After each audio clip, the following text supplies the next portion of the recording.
Rrëfimi që ngriti në këmbë Parlamentin Evropian, 11 vjeçari që i tha lamtumir nënës së tij nën rënoja, një 11 vjeçar nga Ukraina, Roman Oleksiv, tronditi deputetët e Parlamentit Evropian me rrëfimin e tij të dhimbshëm mbi sulmin rus që i mori jetën nënës së tij, e cila dhe la vetë të plagosur rënd. Dëshmia e tij u bë publike gjatë paraqitjes së një dokumentari të dedikuar fëmijëve ukrainas që po përballen me pasojat e luftës.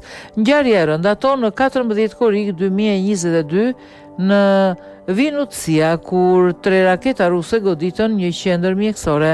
Në atë rast, Roman dhe nëna e tij ndodheshin brenda ndërtesës. Ai kujtoi momentin kur mes rënojave arriti të gjente nënën dhe t'i thoshte lam të mirë në fundit.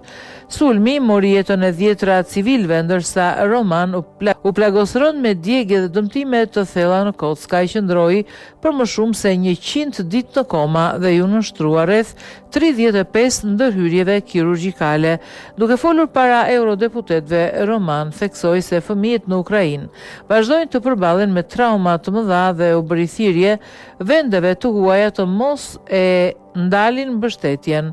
Kur jemi së bashku, jemi të fortë, nuk duhet të dorëzohemi kur, u shpreh ai. Pas një periudhe të gjatë trajtimi në një klinik në Dresden, ai është rikthyer në Lviv, ku ka filluar sëri shkollën dhe hobet e tij, mes tyre vallëzimi në çift dhe muzikën në harmonik. Rrëfimi i Romanit tashmë është bërë pjesë e një dokumentari që synon të shpalosë qëndrueshmërinë e fëmijëve ukrainas, të cilët pavarësisht realitetit të luftës vazhdojnë të luftojnë për një jetë normale.